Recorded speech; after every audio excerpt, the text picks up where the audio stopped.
when you don't have a Kadosh Baruch Hu, you look for emptiness. You're looking for a car. You get the car. Okay. Now I have the car. What do? Oh, drive the car. Yeah, but I was really a lot more excited about this car before I bought it. Now I want to return it. Why? I don't know. I want a new car. Because I already have this car for a month.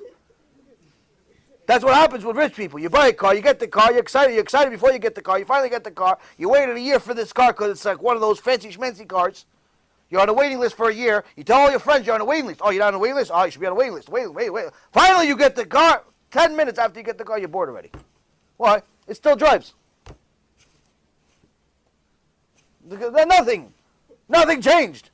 Okay, house. Took you 3 years to build a house. And the kitchen, you got the marble from Italy, and the floor from Jamaica, and the ceilings from Honolulu, and all these different parts. Finally, you built the house, and next thing you know, okay, you still sleep in a bed, you're still going on the bathroom and the toilet, and you're still using a little stool to eat. That's it.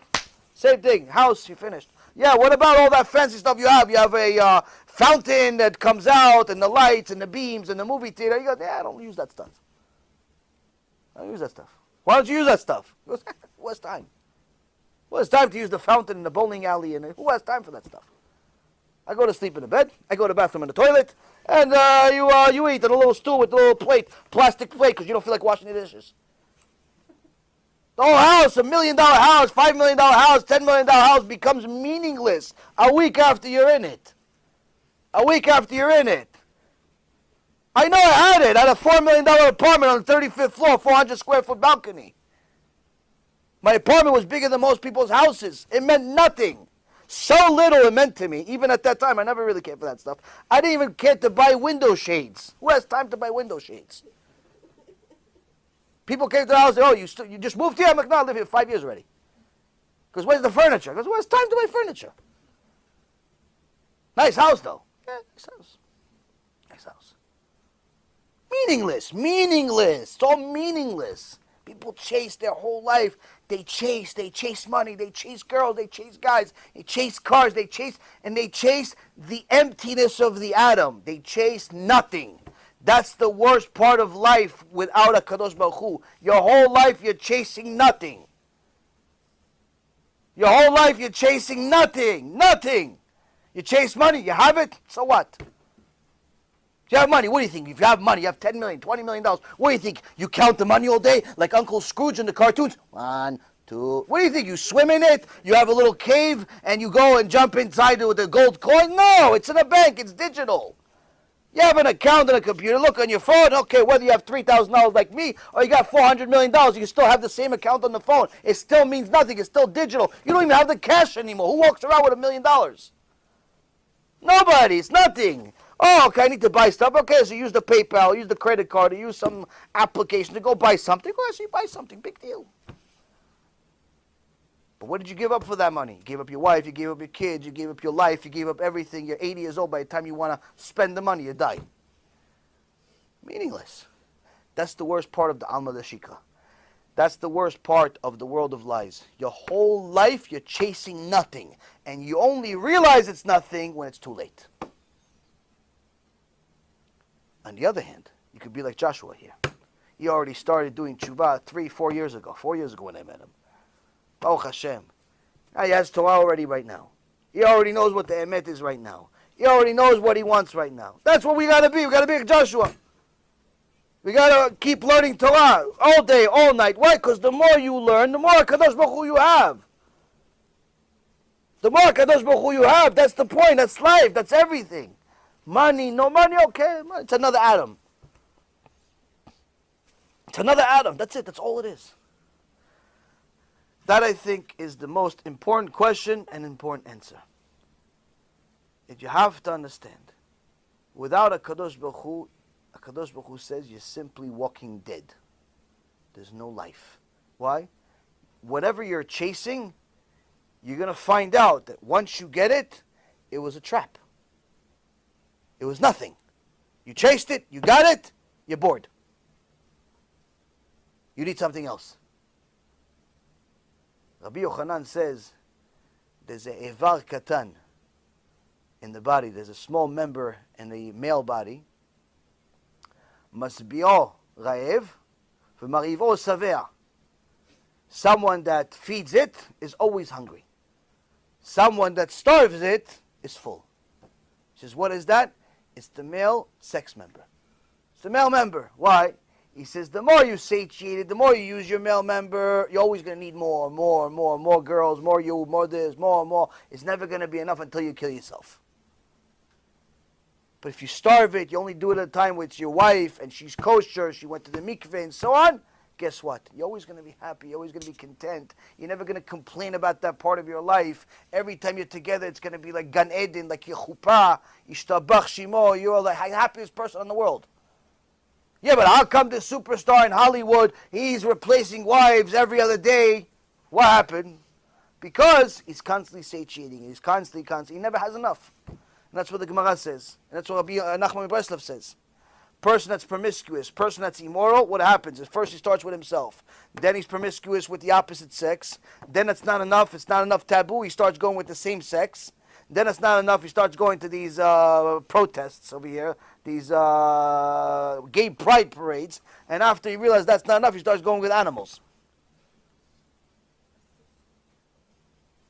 There are over 3 million people. 1% of the U.S. population admit that they're with animals. They're intimate with animals, like Bilam HaRasha, like Nebuchadnezzar.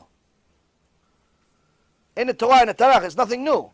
Homosexuality is nothing new. Bestiality is nothing new. It's in the Tanakh. All these Reshaim, Nebuchadnezzar was a homosexual constantly, and on top of it with animals. Belshazzar, his wife was a dog. Bilam, his wife was a donkey. Why would a king, so powerful, multi-billionaire, go with a donkey? Why would he go with a dog? Why? Because, Rabotai, Torah says, you don't have emet, you're going to constantly look for more of nothing. More of nothing. When in reality, all you need is a Kadosh Baruch Hu. You have a Kadosh Baruch Hu, you listen to his rules, you're going to know how to treat every part of your body, every part of your mind, every part of your life. And you're always going to be happy. Always. Stress is only something that people that do not have the God of Israel have. You have stress, that means you have a little bit less Hashem. Doesn't mean you don't have anything at all, but the more stress you have, the less God you have. The more God you have, the less stress you have. Doesn't mean you don't have any problems. No, you have problems. But you know God's the one that gave it to you. So it's a little more God today. You have extra God today. You have extra Hashem today. Why? He gave you more problems today. Shtabach Shimo. Shtabach Shimo. That's what you got to get to. You got pain? Oh, Shtabach Shimo. I got more pain. I got more Hashem. Hashem wants my attention. I'm suffering in pain. Baruch Hashem. You care enough about me to remind me that I have an arm, that I have a leg, that I have a back, that I have a stomach, because it all hurts. I forgot I had a stomach until it hurt.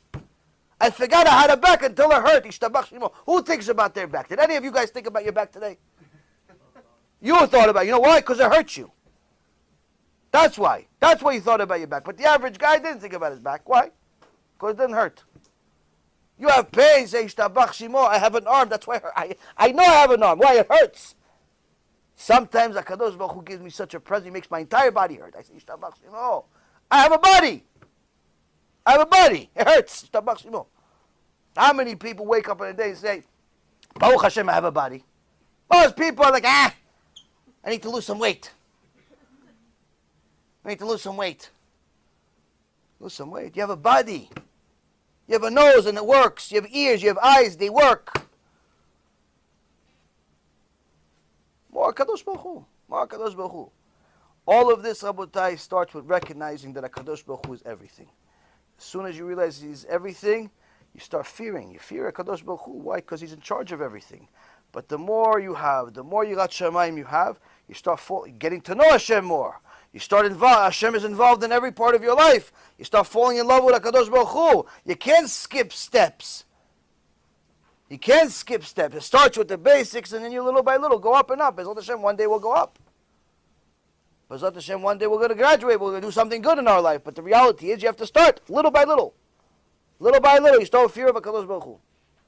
More you have of HaKadosh Baruch Hu, the less you're going to need from this world. That's why you see the biggest tzaddikim in the world. You see the Rav Kanievsky. You see Rav Kaduri. You see his father, the Stipler Gaon. You see Baba Sali. All these big tzaddikim. You see their houses. You'd say maybe a homeless shelter looks better than this house. But you look at them, you look at their face, happiest people on earth. One time I saw a picture, my friend sent me a picture of Rav Kanievsky learning Torah. And now, Rav Kanievsky, Baruch Hashem, you could get a lot of pictures of him learning Torah. But once in a while, you see Rav Kanievsky, he gets like chidush, and you see how his face lights up. You see his face, and it's like, that's happiness. You're not seeing any parties, any bells, any funny hats. No. You see happiness. I said, that's what happiness looks like. Why? He has a Kadosh Baruch Hu. That's his whole life. It's a Kadosh Baruch Hu. That's it. Now, what do you think? He got there by not being afraid of Hashem? You think he got there by breakdancing in the middle of the streets with his truck? Rabbi this, Rabbi that? No. He got it by learning Torah, doing mitzvot, adding more and more of Hashem into his life. The more you have a Kadosh Baruch Hu, the less you care about the house and the jingle bells over here and all the lights and what shade and what this. Who cares about that stuff? Because you realize it's all nothing. It's all nothing. Can you enjoy stuff? Sure, go enjoy it, no problem. But remember, the more you enjoy this world, the less room you're giving for Kadosh Baruch Hu. Be'ezrat Hashem, this will give us a little needed lesson. Perhaps I needed it, you needed it, somebody needed it, because I said it, and Hashem gives me the words to say. This gives us a needed shiur of really what's important in life. Because all of us have had these questions, either today, yesterday, tomorrow. All of us have these questions. What's the point? What's the purpose? Why am I here? Why is it so tough? Why is it not tough? Why is it tougher for him? Why is it easier for him? Everybody looks at all types of things. It's reality. This is the answer of all answers. It's the purpose of life. Now, you can try it the hard way and keep chasing nothing. Or you can listen to somebody that had a few things in his life, and I tell you, whether you get it or not, nothing's going to change.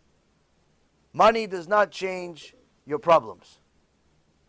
All it does is allows you to arrive to your problems with limo. That's it. The only thing that's going to change your life in a positive way is HaKadosh Baruch Hu.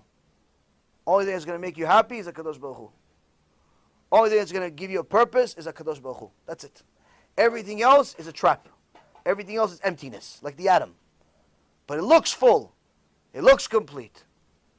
You can keep trying to chase it, but you're wasting time. Why? Why waste time? Learn as much as you possibly can. Add HaKadosh Baruch Hu to as many parts of your life as you possibly can imagine. And I promise you, you will be not only the person that's happier, but you'll be the person that everyone admires and everyone wants to be like. Because everyone is looking for what you already have. And that way you could be the biggest Kiruf personality just by your existence. They see you and they want to be. They're going to ask you, how are you so happy? How do you, what are you, you don't have money for rent? How are you so happy? How come you don't have any anxiety? Say, I have a Kadosh Baruch Hu. When he wants to give me the money for rent, I'll have the money for rent. Until then, I have him in different ways. What's the question? Be'ezrat Hashem, give us enough chizuk. Hopefully you guys enjoyed it as much as I did. Baruch Hashem. Baruch Adonai L'olam. Amen ve'amen.